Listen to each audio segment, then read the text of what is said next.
ان الحمد للہ نحمده ونصلی علی رسوله الکریم اما بعد اعوذ باللہ السمیع العلیم من الشیطان الرجیم من ہمزه ونفخه ونفثه بسم اللہ الرحمن الرحیم یا ایہا الذین آمنوا اتقوا اللہ وکونوا مع الصادقین۔ تفسیر القرآن کا سبق آج انشاءاللہ ہم سورہ توبہ کا رکوع نمبر 15 پڑھیں گے۔ پہلے اس کا لفظی ترجمہ دیکھتے ہیں، پھر انشاءاللہ اس کی تفسیر پڑھیں گے۔ یا ایہا الذین آمنوا اتقوا اللہ، اے وہ لوگو جو ایمان لائے ہو اللہ سے ڈرو۔ وکونوا مع الصادقین، اور ہو جاؤ سچ بولنے والوں کے ساتھ، سچوں کا ساتھ دو، خود بھی سچے بن جاؤ اور ساتھ بھی سچے لوگوں کا دو۔ ما کان لأہل المدینہ، نہیں تھا لائق مدینہ والوں کو، ومن حولہم، اور ان کو جو ان کے ارد گرد ہیں، من الاعراب، دیہاتیوں میں سے، ان یتخلفوا، کہ وہ سب پیچھے رہتے، عن رسول اللہ سے، کہ وہ جہاد سے پیچھے رہتے، ولا، اور نہ یہ مناسب تھا، یرغبوا، کہ وہ سب رغبت رکھتے، بانفسہم، اپنی جانوں سے، عن نفسہ، اس کی جان سے بے پرواہ ہو کر، یعنی ان کے لیے لائق تھا کہ اپنی جانوں سے زیادہ قیمتی وہ محمد رسول اللہ صلی اللہ علیہ وسلم کی جان کو سمجھتے۔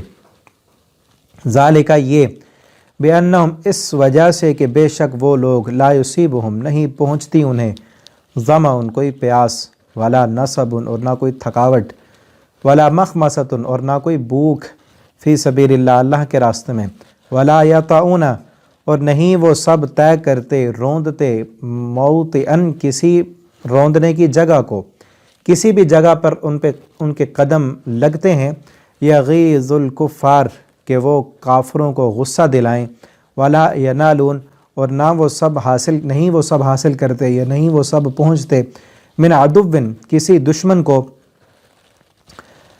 نیلن، کسی کامیابی کی طرف، یعنی کوئی بھی کامیابی وہ نہیں حاصل کرتے، مگر کیا ہوتا ہے، الا کتبہ، مگر لکھ دیا جاتا ہے، لہم، ان کے لیے، ان کے بھوک سے، ان کی پیاس سے، ان کے سفر کرنے سے، اور کسی بھی فتح کو حاصل کرنے سے ان کے لیے اجر لکھ دیا جاتا ہے، عملا صالح، نیک عمل، ان اللہ، اور ایسا نیک عمل کہ بے شک اللہ تعالیٰ، لا یضیع، نہیں ضائع کرتا، اجر المحسنین، نیکی کرنے والوں کا اجر۔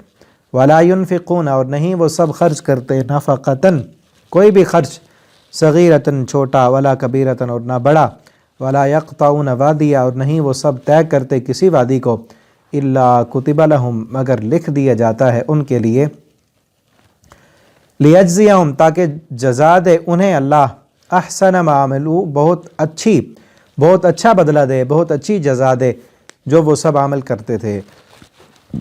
وما کان المؤمنون، اور نہیں ہے لائق سب مومنوں کو،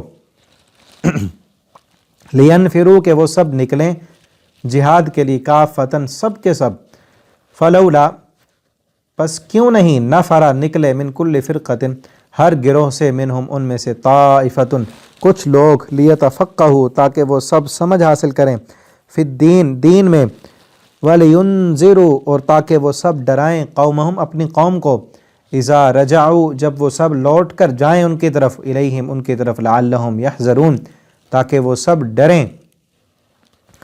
یہاں تک یہ رکوع کمپلیٹ ہوا۔ رکوع بھی مختصر ہے اور انتہائی اہم ترین باتیں اس میں کی گئی ہیں۔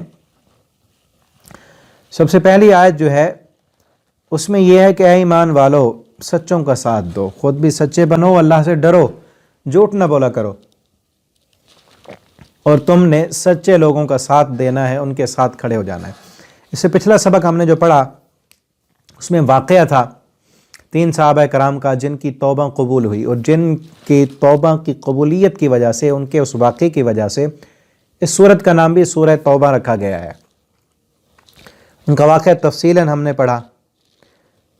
جو واقعہ، اس کا جو ہیڈنگ اگر اس کو دی جائے اس واقعے کو، تو اس میں یہ ہے کہ وہ واقعہ سچ کی بنیاد پر آیا، اس میں سچ کے فائدے تھے، اور اسی واقعے کے اندر ان کے جو مخالف تھے، منافقین، جنہوں نے جھوٹ بولا، اس کے نقصانات واضح ہوئے۔ تو اس سچ کے فائدے کا واقعہ بیان کرنے کے بعد اللہ فرماتے ہیں، ایمان والو، اس واقعے سے سبق حاصل کرو، نصیحت حاصل کرو، اور تم بھی سچ بولا کرو۔ وقتی طور پر جھوٹ بولنے سے ان کو فائدہ ہو گیا منافقوں کو، آپ صلی اللہ علیہ وسلم نے انہیں کوئی سزا نہیں دی، آپ ان سے ناراض نہیں ہوئے، لیکن ہمیشہ ہمیشہ کے لیے ان کے لیے کہہ دیا گیا کہ اب تمہاری کوئی معذرت نہیں ہے، تم ایمان سے خارج ہو۔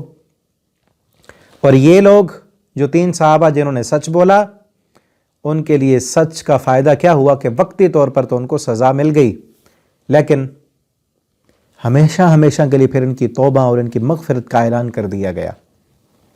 ٹھیک ہے نا، اس واقعے سے ہمیں کئی سبق ملتے ہیں۔ پہلا سبق سب سے بڑا تو یہی کہ اگر کبھی غلطی ہو جائے تو غلطی کے بعد عذر اور بہانے نہ ڈھونڈیں، بلکہ کیا کریں، اپنی غلطی پر اس کو مان لیں، تسلیم کر لیں، سچ بولیں کہ میرا کوئی عذر نہیں ہے، میرا کوئی بہانہ نہیں ہے۔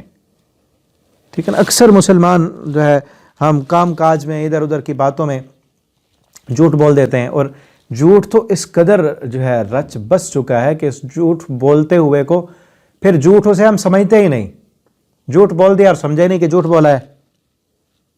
کئی لوگ مذاق میں دوسرے کو ہنسانے کے لیے جھوٹ بول دیتے ہیں اور پھر اس کو سمجھتے نہیں کہ یہ جھوٹ بولا ہے، تو بس ویسے ہی گپ شپ کے لیے بات کی تھی، یہ تو اس لیے کی تھی، یا پھر تھوڑے سے فائدے کے لیے جھوٹ بول لیا۔ جبکہ اللہ تعالیٰ کیا فرماتے ہیں، ایمان والو سچ کو تلاش کرو، سچ کی تلاش میں رہا کرو، سچوں کی مجلس میں بیٹھا کرو، سچے بن جاؤ، سچوں کے ساتھ رہا کرو، سچوں کا ساتھ دیا کرو۔ اور یہ بھی دیکھیں کہ ہم نا اکثر لوگ کیا کرتے ہیں کہ ساتھ اس کا دیتے ہیں جس کے ساتھ مفاد ہوتا ہے، چاہے وہ جھوٹا کیوں نہ ہو، یا ساتھ اس کا دیں گے جو اس کا قریبی ہے، رشتہ دار ہے، جو اس کا بھائی ہے، یا جو اس کی قوم کا ہے، اس کے خاندان کا ہے، اس کے ملک کا ہے، اس کا ساتھ دیں گے۔ یہ نہیں دیکھیں گے کہ حق پر ہے یا نہیں، یہ دیکھیں گے یہ میرا ہے نا، یہ میری قوم کا ہے، یہ میرے خاندان کا ہے، یہ میرا رشتہ دار ہے، فلاں جو ہے وہ دور کا ہے، وہ میرا کچھ نہیں لگتا، تو لہٰذا ساتھ تو اس کا دینا ہے۔ جبکہ قرآن کیا کہتا ہے، ایمان والو سچے کا ساتھ دو، جو سچا ہے چاہے تمہارا دشمن ہے اس کا ساتھ دو، تمہارا بھائی ہے، قریبی ہے، رشتہ دار ہے، اس کے ساتھ مفادات ہیں، دوستی ہیں، لیکن وہ جھوٹا ہے، جھوٹ پر ہے، تو اس کا ساتھ نہیں دینا۔ اس پر عمل کریں گے تو زندگی بدلے گی، اللہ رب العالمین کی طرف سے رحمتیں اور برکتیں آئیں گی، اور پھر پتہ ہوگا لوگوں کو کہ اگر میں نے جھوٹ بولا تو میرا ساتھ دینے والا کوئی نہیں ہوگا۔ آج کئی لڑائیاں اور جھگڑے اور فتنے اور فساد اس وجہ سے ہوتے ہیں کہ اس کو پتہ ہوتا ہے فلاں بھی میرے ساتھ ہے، فلاں بھی میرے ساتھ ہے، فلاں کو بھی ساتھ ملا لوں گا، اس کو پتہ ہے جھوٹا ہوں پھر بھی کیا ہے، لوگ تو میرے ساتھ ہیں نا۔ تو ہمیں چاہیے کہ ہم سچ بولیں، ٹھیک ہے نا۔ اور پھر اس واقعے سے ہمیں اور بھی کئی سبق ملتے ہیں، مثلاً ایک تو ہمیں نبی اجتماعیت کا جو ڈسپلن ہوتا ہے اس کی بھی ہمیں اس واقعے سے جو ہے نصیحت ملتی ہے کہ آپ صلی اللہ علیہ وسلم نے جب کہہ دیا سب کو کہ اس سے بات نہیں کرنی، تو کسی نے اس سے بات نہیں کی، 40 دن تک 50 دن تک کسی صحابی نے اس سے بات نہیں کی۔ اور پھر جب آپ صلی اللہ علیہ وسلم نے کہا کہ اب اس کو جا کر خبر دے دو، پھر ہر ایک کو تڑپے کہ میں جا کر دوں، اور کسی کے دل میں اس کے لیے نفرت نہیں تھی۔ یہ بھی ہمیں سبق ملتا ہے۔ دوسرا سبق کہ اگر کسی انسان سے غلطی ہو جائے اور پھر اپنی غلطی کو وہ تسلیم کر لے، مان لے، اس کو سزا بھی دی جائے، کوئی بڑا اس کو سزا دے دے، تو اس کے لیے پھر اپنے دل میں نفرت نہیں رکھنی۔ اب دیکھیں نا، سزا دی ہے اسے، لیکن نبی کریم صلی اللہ علیہ وسلم کے دل میں اس کے لیے کسی قسم کا کوئی رنج، کوئی ملال، کوئی نفرت نہیں تھی۔ اس واقعے میں نے بتایا تھا نا کہ وہ صحابی کہتے ہیں حضرت کعب بن مالک، میں جب دیکھتا سر جھکا کے، نگاہیں ٹیڑھی کر کے کہ آپ صلی اللہ علیہ وسلم کی طرف آپ مجھے دیکھ رہے ہوتے، لیکن جب میں سر اٹھا کے آپ کو دیکھتا تو آپ اپنی نگاہیں پھیر لیتے۔ یعنی دل میں نہیں تھی نفرت، صرف سزا دینے کے لیے، تربیت کے لیے۔ تو اگر کوئی انسان غلطی کر لے، اپنی غلطی کو مان لے، اس کو سزا دے دے کوئی بڑا استاد یا کوئی بھی، تو اس پر پھر اس سے نفرت نہیں کرنی، اس کو آر نہیں دلانی۔ اور پھر اس سے یہ بھی سبق ملتا ہے کہ اس کو جو ہے اس کی تربیت کے لیے اگر کوئی استاد ہے، کوئی بڑا ہے، والدین ہیں، غلطی ہو گئی، تربیت کے لیے وہ چاہے تو اس کو کچھ سزا بھی دے سکتا ہے۔ مثلا یہ بھی ایک سزا ہے نا کہ ان کے ساتھ نہیں بولنا، اور ایک مومن کے لیے، ایمان والے کے لیے بہت بڑی ہوتی ہے۔ اور پھر یہ سبق میں ملتا ہے کہ ان صحابہ کرام نے یہ نہیں کہا کہ چلو انہوں نے نہیں بولنا چھوڑ دیا تو پھر چھوڑ دو، نہیں بولتے تو نہ بولیں. لیکن کئی لوگوں کی عادت ہوتی ہے کہ ان کے نہ بولنے سے مجھے کیا ہوتا ہے، نہ بولیں گے. حالانکہ اس واقعے میں نے بتایا تھا نا کہ ان کے پاس شاہ غسان کے بادشاہ کا خط آیا تھا کہ آپ کی ان لوگوں نے قدر نہیں کی، آپ تو بہت عظیم آدمی، آپ میرے پاس آ جائیں، ہم اپنی بادشاہت میں تمہیں شریک کریں گے. لیکن انہوں نے کیا کیا، دنیا کی دولتوں اور لالچ میں آ کر ایمان کو نہیں چھوڑا. ٹھیک ہے نا. انہوں نے بھی کیا کیا، اللہ کو راضی کیا، توبہ اور استغفار کیا، معافیاں مانگی اللہ تعالیٰ سے، سچے تھے، اللہ نے ان کے سچ کو نکھار دیا. اور دنیا والوں کے سامنے ان کا واقعہ رکھ کر اللہ تعالیٰ فرماتے ہیں کہ ان جیسے بن جاؤ، سچے بنو اور سچے لوگوں کا ساتھ دو، جھوٹے نہ بنو اور جھوٹ کا ساتھ نہ دو. سچے بنو، سچ کا ساتھ دو اور سچوں کا ساتھ دو. ما کان لأہل المدینہ. اب آگے ایک اور بات کی جا رہی ہے کہ اہل مدینہ کے لیے یہ لائق نہیں تھا کہ آپ صلی اللہ علیہ وسلم جب واپس آ گئے غزوہ تبوک سے، اب اس پر تبصرہ کیا جا رہا ہے کہ مدینہ میں کچھ لوگ جو نہیں نکلے آپ صلی اللہ علیہ وسلم کے ساتھ جہاد پر، ان کے یہ لائق نہیں تھا کہ یہ پیچھے رہتے، ان یتخلفوا عن رسول اللہ، کہ رسول اللہ صلی اللہ علیہ وسلم کو انہوں نے چھوڑ دیا جہاد کے لیے، آپ چلے گئے تو یہ پیچھے رہ گئے. ان کے یہ لائق نہیں تھا کہ یہ کام کرتے، اور یہ بھی ان کو مناسب نہیں تھا.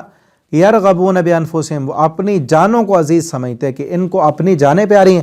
جو نہیں گئے اسی لیے نہیں گئے نا کہ وہاں جانے میں مشقت ہوگی، بڑا سفر ہوگا، اور پھر آگے دشمن کے ساتھ مقابلے میں شہید بھی ہو سکتے ہیں، قتل بھی ہو سکتے ہیں، پیچھے مال و زر وہ بھی سارا ان کے بھی ختم ہونے کا خطرہ ہے. تو انہوں نے اپنی جانیں، اپنے مال یہ زیادہ پیارے سمجھے رسول اللہ کی جان سے، جبکہ ان کو کیا چاہیے تھا کہ مومن تو وہ ہے کہ جس کی اپنی جان سے زیادہ قیمتی اس کے لیے محمد الرسول اللہ صلی اللہ علیہ وسلم کی جان ہے. ان کے لائق نہیں تھا کہ یہ نبی صلی اللہ علیہ وسلم تو جا رہے ہیں جہاد کے لیے، ان کو بھیج دیا اور خود گھر میں بیٹھے ہوئے ہیں. ان کے یہ لائق نہیں تھا، ان کو نہیں جانا. ان کو چاہیے تھا کہ یہ نکلتے رسول اللہ صلی اللہ علیہ وسلم کے ساتھ، جس طرح صحابہ کرام نکلے ہیں اور گئے ہیں. ذالک بانہم، اور یہ اس جہاد کے لیے نکل کر یہ بھی نہ سمجھتے کہ ہم کوئی احسان کر رہے ہیں نبی کریم صلی اللہ علیہ وسلم کی ذات پر، ان کی ذات کا دفاع کر کے یا ان کی مدد کر کے ہم ان پر کوئی احسان کر رہے ہیں. نہیں، یہ اس وجہ سے ہے کہ انہیں کوئی بھی تھکاوٹ پہنچتی ہے، انہیں کوئی بھی تکلیف پہنچتی ہے، ظمأ، یا اس راستے میں انہیں پیاس ستاتی ہے، ولا نصب، تھکاوٹ ہوتی ہے، ولا مخمصۃ، یا ان کو بھوک لگتی ہے اللہ کے راستے میں، یا پھر زمین کے کسی ٹکڑے پر یہ چلتے ہیں، ایک قدم اٹھاتے ہیں اور سفر کرتے ہیں یغیظ الکفار، کافروں کو غصہ دلانے کے لیے، اور یا کافروں سے فتح حاصل کرتے ہیں، مال غنیمت حاصل کرتے ہیں. تو ان سب کاموں پر ان کو اللہ رب العالمین کی طرف سے بہت بڑا اجر ملنے والا ہے. یہ کرتے ہیں تو اپنے ثواب کے لیے کرتے ہیں نا، اسی کام پر تو ان کو اللہ جنت عطا کرے گا. یہ کوئی نبی کریم صلی اللہ علیہ وسلم پر احسان نہیں ہے، نہ دین پر احسان ہے. اگر یہ نہیں حفاظت کریں گے اللہ اور لوگ لائے گا. اب اللہ کے دین کو آگے نہیں پہنچائیں گے رسول اللہ صلی اللہ علیہ وسلم کی اگر یہ مدد نہیں کریں گے، جس طرح مکہ والوں نے نہیں کی، اللہ رب العالمین نے مدینہ کے انصار آپ صلی اللہ علیہ وسلم کے جانثار بنا دیے. اور اگر یہ بھی نہیں کریں گے اللہ اور لوگ لے آئے گا. ٹھیک ہے نا. آج ہم بھی یہ سمجھیں کہ اگر اللہ رب العالمین نے ہمیں چنا ہے قرآن پڑھنے کے لیے، قرآن پڑھانے کے لیے، آگے اس قرآن کو پھیلانے کے لیے، دعوت و تبلیغ کرنے کے لیے، یا کسی ایک انسان کو قرآن پڑھانے کا اللہ نے ہمیں سبب بنا دیا ہے، تو اس پر یہ مت سمجھیں کہ ہمارا کوئی احسان ہے، اس پڑھانے والے پر ہمارا کوئی احسان ہے کہ ہم اس کو قرآن پڑھا رہے ہیں، سکھا رہے ہیں. بلکہ یہ سمجھیں اللہ کا ہم پر احسان ہے کہ اللہ نے اپنے عظیم کام کے لیے ہمیں چن لیا ہے. اللہ کی مخلوق تھوڑی ہے، اللہ جس سے چاہیں کام لے لیں. اللہ نے ہمیں چنا ہے کہ ہم قرآن پڑھائیں، ہم اس کام کے ساتھ جڑ جائیں. اس پر آپ جتنا بھی شکر ادا کریں بہت کم ہے. اگر آپ کے ذریعے سے ایک بندہ بھی قرآن پڑھنا سیکھ گیا، آپ کے ذریعے سے ایک بندہ بھی قرآن سمجھ گیا، ایک بندہ راہ راست پہ چل پڑا، گناہوں بھری زندگی چھوڑ کے اس نے قرآن والی زندگی شروع کر دی، آپ کی نجات کا ذریعہ بن جائے گا. وہ کوئی احسان نہیں ہے. ٹھیک ہے نا. یہ تو ان صحابہ کرام کو اللہ رب العالمین کہہ رہے ہیں کہ کوئی احسان، یہ تو تمہارا اپنا اجر ہے، اس پر ایک ایک حرف کے برابر اجر ہے نا. ایک قرآن کا حرف اگر کسی کو سکھا دیا ہے تو ایک حرف پڑھنے کی 10 نیکیاں ہیں. وہ قرآن جب تک پڑھتا رہے گا اس کو بھی نیکیاں ملیں گی، پڑھانے والے کو بھی ملیں گی. اللہ کے خزانوں میں کوئی کمی نہیں ہے. اللہ دل دیکھتے ہیں، اپنی نیتوں کو خالص کریں اور اللہ رب العالمین سے دعا کریں اللہ تعالی ہمیں اس کام کے لیے چن لیں. اللہ ہمیں قرآن پڑھنے والا بنا دیں، اللہ ہمیں قرآن پڑھانے والا، اس کو آگے پھیلانے والا بنا دیں. اور میں جس طرح پہلے بھی کہا کرتا ہوں، ان اسباق کو آپ سننے کے بعد آپ آگے بھی ان کو شیئر کیا کریں اور دوسروں تک بھی پہنچائیں تاکہ دوسرے لوگ بھی آئیں، وہ بھی قرآن پڑھیں، ترجمہ پڑھیں، تفسیر کے ساتھ پڑھیں. اپنے بچوں کو پڑھانا چاہتے ہیں، ناظرہ پڑھنا چاہتے ہیں، جس طرح بھی قرآن کے ساتھ جڑیں گے، اس کو پڑھیں گے. اس طرح ایک ویڈیو کلپ میں نے بھیجا تھا نا، آپ کو بتایا تھا کہ اس قرآن کے ہم پر 5 حق ہیں. سب سے پہلا حق، اس قرآن کو ایمان لائیں اس پر کہ یہ قرآن واقعتاً اللہ کی کتاب ہے، یقین کر لیں. اور دوسرا حق، اس کو درست تلفظ کے ساتھ پڑھیں. تیسرا حق، اس پر غور و فکر کریں، تدبر کریں. چوتھا حق اس قرآن کا یہ ہے کہ اس پر عمل کریں اس کے مطابق. اور 5واں حق یہ ہے کہ اس قرآن کو آگے پڑھنا سکھائیں، آگے اس کی تبلیغ کریں. جو ہمیں سمجھ آیا ہے وہ دوسروں کو سمجھائیں، جس پر ہم عمل کرنا شروع ہوئے ہیں اس پر عمل کرنے کی دوسروں کو دعوت دیں. یہ 5 حق ہیں جو فرض ہیں ہم پر. ان فرائض کو پورا کریں اور یہ پورا کرتے ہوئے یہ بھی مت سمجھیں کہ ہم کسی پر احسان کر رہے ہیں، نہیں، بلکہ ہم تو اپنا فرض ادا کر رہے ہیں. یہ کام کریں گے تو اللہ رب العالمین ہمیں دنیا و آخرت کی کامیابیاں دیں گے. اللہ ہمیں یہ کام کرنے کی توفیق دیں. عمل صالح، ان سب کے بدلے کیا ہوگا؟ عمل صالح اللہ نے لکھ دیا ہے. اور یہ جس ضمن میں بات ہو رہی ہے کہ اس غزوے کے لیے، غزوہ تبوک کے لیے نکلے ہیں، انہوں نے جتنا لمبا سفر کیا ہے، آگے چاہے جنگ نہیں ہوئی، جہاد نہیں ہوا، لیکن وہاں گئے کافر مرعوب تو ہو گئے نا. کافروں پر رعب ڈالنے کے لیے انہوں نے جو سفر کیا ہے، جو بھوک پیاس برداشت کی ہے، جو تھکاوٹ ان کو ہوئی ہے، اللہ رب العالمین ان سب کے بدلے میں اللہ نے ان کو جنت عطا کرنی ہے، ثواب عطا کرنا ہے، اجر دینا ہے. آگے دیکھیں، وَلَا يُنْفِقُونَ نَفَقًا، اور نہیں یہ خرچ کرتے، یعنی اپنا مال اللہ کے دین کی تبلیغ کے لیے، دعوت کے لیے جو بھی خرچ کرتے ہیں، نفقتاً کوئی بھی خرچ، صغیرتاً چاہے چھوٹا ہوتا ہے یا بڑا ہوتا ہے، وَلَا يَقْطَعُونَ وَادِيًا، اور نہیں یہ طے کرتے کوئی بھی وادی، یہ سفر کر کے جاتے ہیں جہاد کے لیے، وہاں گئے، ان کے لیے الا کتب لہم بہ عمل، الا کتب لہم، ان کے لیے اجر لکھ دیا گیا، اللہ نے لکھ دیا ان کے قدم، ان کا مال، سب کچھ لکھ دیا. لیجزیہم، تاکہ وہ جزا دیں انہیں. اللہ بہترین اجر دینے والا ہے جو وہ سب عمل کرتے ہیں، جو عمل کرتے ہیں اس کی بہترین جزا اللہ تعالیٰ عطا کرنے والے ہیں. ٹھیک ہے. اور ہم بھی یہاں دیکھیں کہ ہم قرآن سیکھنے کے لیے، قرآن پڑھنے کے لیے، اللہ کے دین کو آگے پھیلانے کے لیے اپنا مال اگر خرچ کرتے ہیں، ہم اپنا وقت دیتے ہیں، اپنی ذہنی صلاحیتیں صرف کرتے ہیں، ہم اپنے دنیا کے کام چھوڑ کر اس قرآن کو پڑھنے کے لیے، اس کو آگے پھیلانے کے لیے، اس کو سیکھنے کے لیے ہم اپنا وقت نکالتے ہیں، ہم اپنا مال اس پر خرچ کرتے ہیں آگے پہنچانے کے لیے، خود سیکھنے کے لیے. اور تھوڑا ہوتا ہے یا زیادہ ہوتا ہے، لیکن اللہ نیت دیکھتے ہیں. اور جو بھی یقطعون وادی، جو بھی ہم سفر کرتے ہیں، ان سب کا اللہ رب العالمین نے اجر دینا ہے. الا کتب لہم، اللہ نے ان کے لکھ دیا اجر، اور اللہ جتنا اجر دے گا ویسا اجر تو کوئی دینے والا نہیں ہے.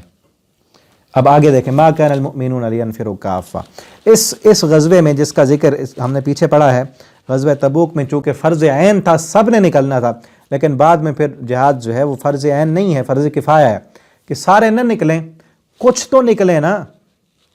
ما کان المؤمنون، یہ لائق نہیں کہ سب نکلیں جہاد کے لیے کافتاً، سب کے سب. فلولا، پس اگر سب نہیں نکلے تو یہ تو ہو نا، فلولا نفرا، کیوں نہیں نکلے، من کل فرقۃ، ہر گروہ سے، منہم، ان میں سے، ہر گروہ میں سے کچھ تو جہاد کے لیے نکلیں، اور پھر ہر جماعت میں سے، ہر قبیلے میں سے، ہر بستی اور ہر علاقے، ہر شہر میں سے ایک گروہ تو ایسا ہونا، طائفۃ، کچھ لوگ ایسے ہوں، لیتفقہوا فی الدین، جو دین میں سمجھ حاصل کریں، جو دین کی فقاہت حاصل کریں، جو دین کا فہم حاصل کریں، سیکھیں. وَلِيُنذِرُوا قَوْمَهُمْ، پھر وہ جا کر اپنی قوم کو ڈرائیں. ہر بستی میں ایک عالم ہو، بلکہ ایک نہیں، طائفہ، چند لوگ ہوں، کچھ لوگ، ایک عالم سے غلطی ہو سکتی ہے، چاہے اس کو پھر دوسرا بتائے. ہر قبیلے میں، ہر شہر میں، ہر بستی میں کم از کم ایک تو ہونا اسپیشلسٹ جو ان کو ڈرائے۔ پیچھے ہم نے پڑھا نا اس پارے کے شروع میں، اسی صورت میں اللہ تعالیٰ نے فرمایا الاعراب اشد کفرا و نفاقا، کہ عرابی دیہاتی جو ہیں وہ کفر اور نفاق میں بڑے شدید ہیں، سخت ہیں۔ جس کی وجہ یہ ہے اللہ یعلم حدود ما، کہ وہ اللہ کی حدوں کو نہیں جانتے، دین کا ان کو فہم نہیں ہے، علم نہیں ہے۔ جب وہ بات آئی تو پھر یہ آیا کہ دور دراز رہنے والے بستیوں کے لوگ، وہ سارے تو عالم نہیں بن سکتے، چند لوگ تو ہوں ان میں جو دین کا علم حاصل کریں، پھر دوسروں کو بتائیں، سمجھائیں، وہ ڈرائیں، تاکہ وہ واپس لوٹیں اور ان کو ڈرائیں۔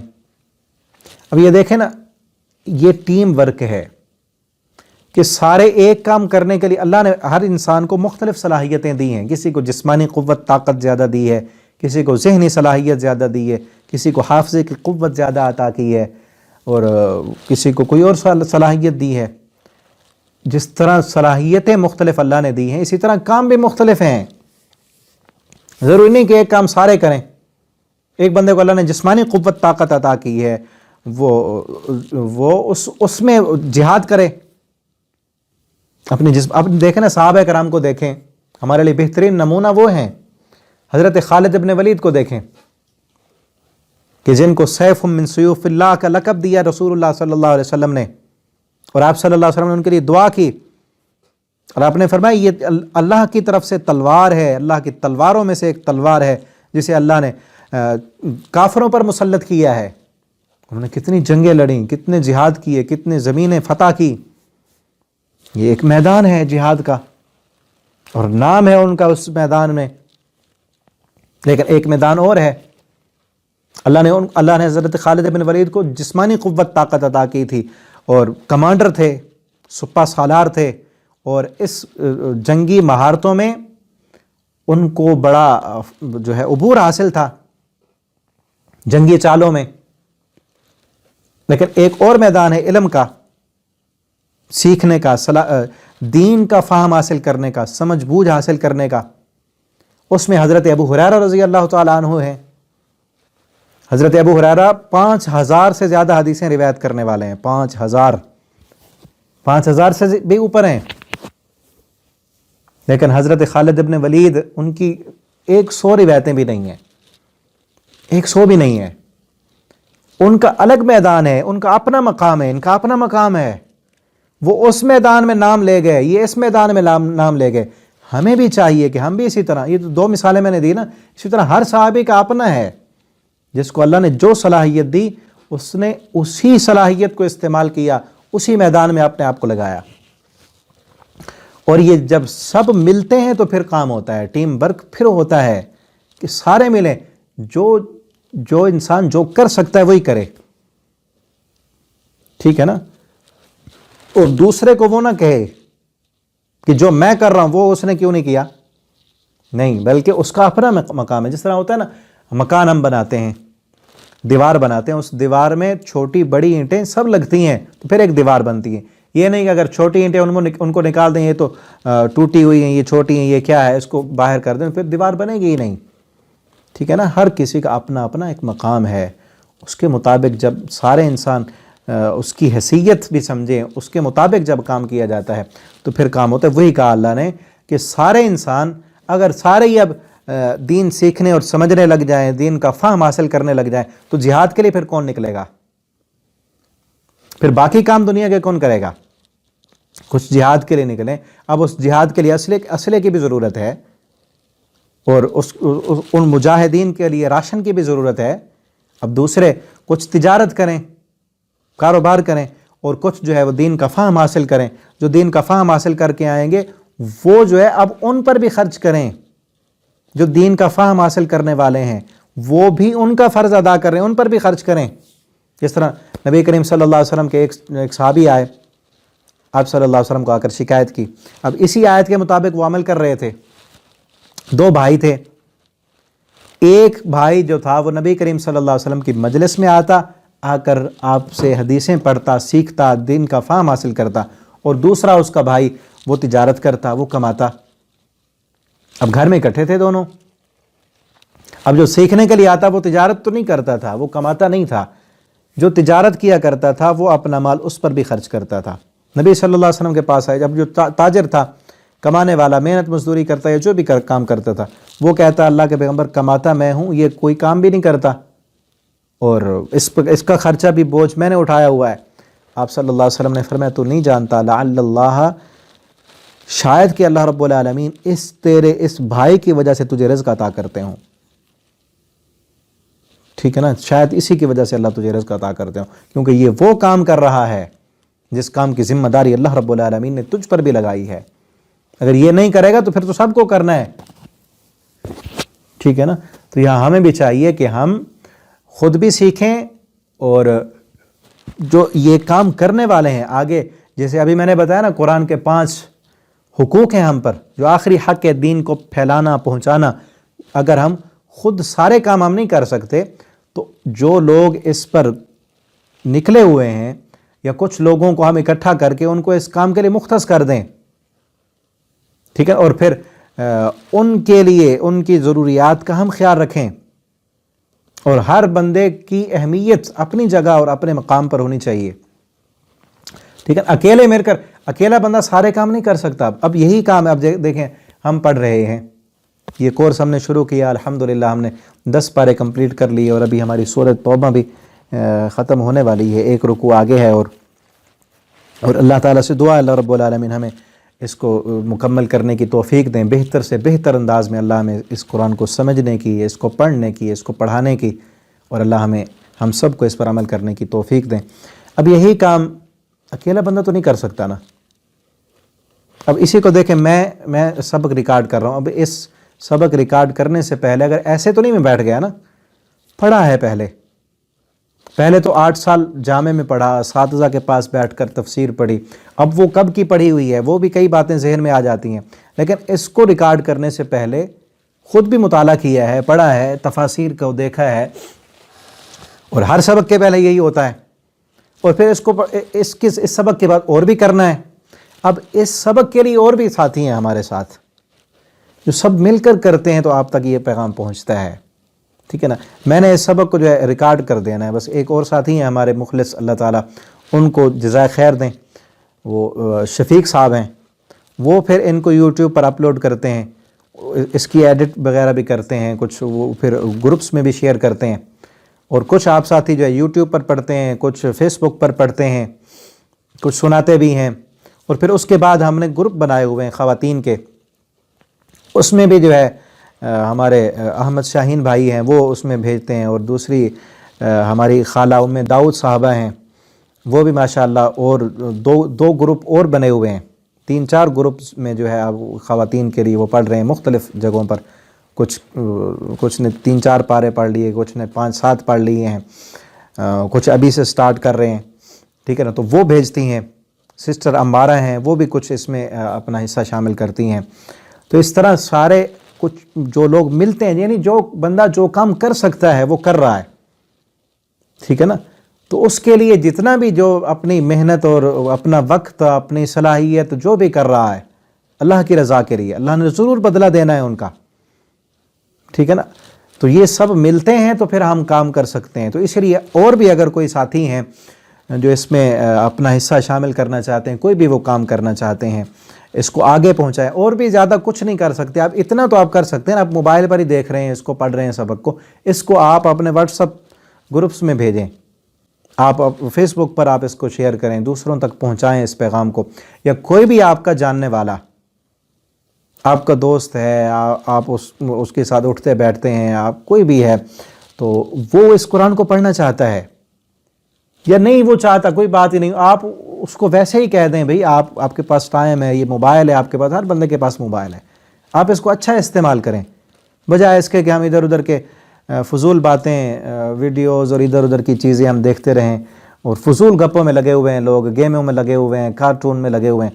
آپ ان کو اس کا موبائل دیکھ کر ہی کہیں بھی اس موبائل اللہ کی ایک نعمت ہے، اس نعمت کا اچھا استعمال کریں آپ، اور اچھا استعمال اس کا یہ ہے کہ آپ قرآن پڑھیں، قرآن کو دیکھ کر پڑھیں، ترجمے کے ساتھ پڑھیں، تفسیر کے ساتھ پڑھیں، اس کے مطابق عمل کرنے کی کوشش کریں۔ آپ اس کو کوئی آیت بتا دیں کہ آج میں نے یہ سبق پڑھا، آپ اپنے گھر میں اپنے والدین کو، اپنے بچوں کو، اپنے بھائیوں کو اکٹھا کریں، بٹھائیں. جیسے بھی آپ کا گھر، آپ کے والدین ہیں تو ان کو بٹھائیں، آپ کے بچے ہیں تو ان کو بٹھائیں، آپ کے شوہر ہیں تو ان کو بٹھائیں کہ آج میں نے اللہ کے قرآن میں اس رکوع میں یہ بات میں نے پڑھی ہے، آپ بھی سنیں، آپ بھی دیکھیں. ٹھیک ہے نا. اپنے بچوں کو بٹھائیں بھئی اللہ تعالیٰ نے یہ باتیں کی ہے قرآن میں، اللہ تعالیٰ نے ہمیں کہا ہے کہ ہم سچ بولیں، سچوں کا ساتھ دیں. ٹھیک ہے نا. تو کسی بھی معاملے میں آپ یہ دیکھیں نا، اپنی نیت، اصل چیز ہے نیت کی، نیت آخرت والی بنا لیں.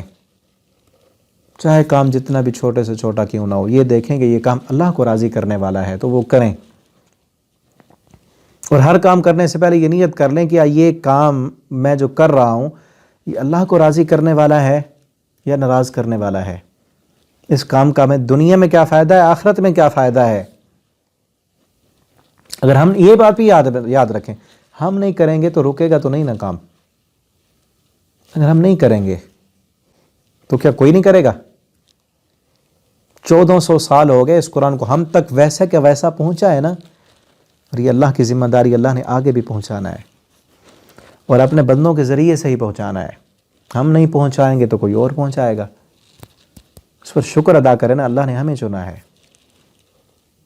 ہمارے ذریعے سے اگر کسی تک پہنچ جائے یہ پیغام قرآن کا، اللہ کے دین کا، تو ہمارے لیے نجات کا ذریعہ بن جائے گا. اللہ تعالی ہمیں بھی قرآن پڑھنے، سمجھنے، اس پر عمل کرنے کی توفیق دیں، اور اللہ تعالی ہمیں اس کو آگے پہنچانے اور پھیلانے والا بنا دیں. ٹھیک ہے نا. تو ضرور سیکھیں قرآن کو، خود سیکھیں. آپ کے بچے ہیں تو ان بچوں کو قرآن کے لیے وقف کریں، قرآن پڑھنے کے لیے، دین کا فہم حاصل کرنے کے لیے. وَلِيُنذِرُوا قَوْمَهُمْ إِذَا رَجَعُوا إِلَيْهِمْ لَعَلَّهُمْ يَحْذَرُونَ، تاکہ وہ پھر دوسروں کو بھی ڈرائیں، خود بھی سیکھیں، دین کا فہم حاصل کریں، اور جب وہ واپس لوٹیں تو اپنی قوم کو بھی ڈرائیں. تو یہاں تک رکوع ہمارا کمپلیٹ ہو گیا. تو پھر میں وہی بات کروں گا جو بات یہاں آئی آج کے سبق میں، کہ ضرور سیکھیں قرآن کو، سمجھیں، اس کو آگے پہنچائیں، اور اس پر یہ مت سمجھیں کہ ہم احسان کر رہے ہیں، بلکہ اللہ کا ہم پر احسان ہوا ہے کہ اللہ نے ہمیں قرآن پڑھنے کے لیے چنا ہے. اللہ نے ہمیں قرآن آگے پہنچانے کے لیے، قرآن کا پیغام دوسروں تک پہنچانے کے لیے اللہ نے ہمیں چن لیا ہے. ہم نہیں کریں گے کام تو کام تو ہوگا. ہم نہیں آگے اللہ کا قرآن پھیلائیں گے، پہنچائیں گے. ہمارے پاس اگر پڑھنے کے لیے وقت نہیں ہے، اگر ہمارے پاس قرآن پڑھانے کے لیے وقت نہیں ہے، اگر ہمارے پاس اللہ کا دین سیکھنے کے لیے ٹائم نہیں ہے، تو پھر اس زندگی کا کیا کرنا ہے؟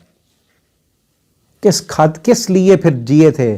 زندگی کیوں ملی تھی ہمیں اگر قرآن پڑھنے کے لیے وقت نہیں ہے؟ پھر جینے کا فائدہ؟ ذرا سوچئے نا کبھی، اس لحاظ سے تو سوچئے نا، کیوں آئے ہیں اس دنیا میں؟ کیوں آئے دنیا میں؟ صرف کھانے کے لیے، پیٹ بھرنے کے لیے، اس پیٹ کی ضرورتیں پوری کرنے کے لیے، یا اپنے بچے پیدا کرنے کے لیے، ان بچوں کا مستقبل سنوارنے کے لیے، کاروبار کرنے کے لیے؟ یہ سارے کام تو جانور بھی کرتے ہیں. جانور بھی اپنا پیٹ پالتے ہیں، جانور بھی بچے پیدا کرتے ہیں، جانور بھی اپنے بچوں کی دیکھ بھال کرتے ہیں، ان کے لیے خوراک کا انتظام کرتے ہیں. ہم بھی وہی کام کریں. تو جانور میں اور ہم میں فرق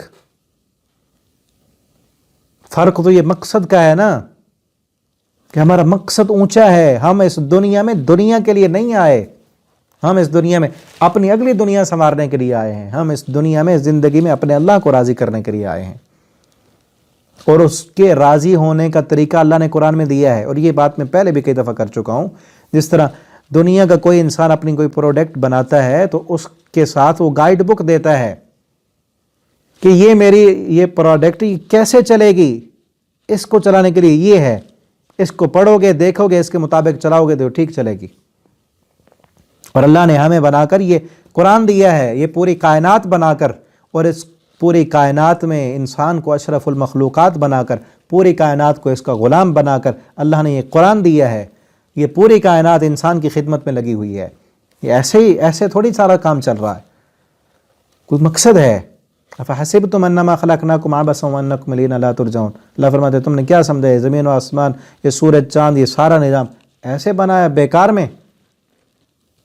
تم ہمارے پاس لوٹ کر نہیں آؤ گے، پوچھیں گے نہیں تم سے کہ سورج تمہارے لیے بنایا تھا، چاند ستارے تمہارے لیے بنائے سے، بارشیں تمہارے لیے برستی تھیں، آگ تمہارے لیے تھی، سورج کی روشنی تمہارے لیے تھی، یہ پھل پودے، یہ پیڑ، یہ درخت، یہ اناج، یہ نباتات، یہ سب کچھ تمہارے لیے تھا۔ پھر تمہیں زبان دی تھی، آنکھیں دی تھی، ذہن دیا تھا، صلاحیت دی تھی، جسم میں طاقت قوت دی تھی، زمین پر اقتدار دیا تھا، اختیار دیا تھا، کنٹرول دیا تھا۔ یہ سب کس لیے دیا تھا؟ کیوں دیا تھا؟ کہ تم نے اس دنیا میں ساری مخلوق تمہارے تابع کر دی، تمہاری خدمت کے لیے، تمہارے کھانے کے لیے، تمہارے آرام کے لیے، تمہارے سکون کے لیے، اور تمہیں بنایا تھا اپنی عبادت کے لیے۔ اسی لیے بنایا نا اللہ نے، وما خلقت الجن والانس الا لیعبدون، جن اور انسانوں کو تو بنایا ہی اپنی عبادت کے لیے۔ ما اريد منکم من رزق وما اريد ان یطعمون، ہم تم سے یہ مطالبہ نہیں کرتے کہ تم ہمیں رزق دو، ہم تو تمہیں کھلاتے ہیں، تم سے یہ نہیں کہتے کہ تم ہمیں کھلاؤ۔ وما من دابۃ فی الارض الا علی اللہ رزقها، زمین پر جو بھی چلتا ہے رزق کی ذمہ داری اللہ کے پاس ہے، وہ ذمہ داری تو رب کی ہے، اس نے کھلانا ہے پلانا ہے، وہ کافروں کو بھی دے رہا ہے۔ ہماری ذمہ داری یہ ہے کہ ہم اس کے بن جائیں، اس کے دین کو دنیا پر غالب کرنے کی کوشش کریں۔ پہلے اپنے جسم پر تو غالب کریں نا، اس کے بن جائیں، اس کے سامنے جھک جائیں، اس کی عبادت کریں، اس کو راضی کریں، قرآن پڑھیں، اس کی عبادت کریں، نماز پڑھیں، جو اللہ نے احکامات دی ان پر عمل کرنے کی کوشش کریں، تاکہ یہ زندگی بھی ہماری کامیاب ہو جائے، اور مرنے کے بعد کی جو زندگی ہے وہ بھی کامیاب ہو جائے۔ ٹھیک ہے نا؟ اللہ تعالیٰ جو بھی باتیں ہوئی ہیں، اللہ تعالیٰ ہمیں ان پر عمل کرنے کی توفیق دیں، اللہ ہمیں جب تک زندہ رکھیں دین پر، اسلام پر، اللہ ہمیں موت دیں تو ایمان پر، اللہ تعالیٰ ہمیں مرنے کے بعد بغیر حساب کے جنت الفردوس کا داخلہ عطا فرما دیں۔ آخر دعوانا الحمد للہ رب العالمین۔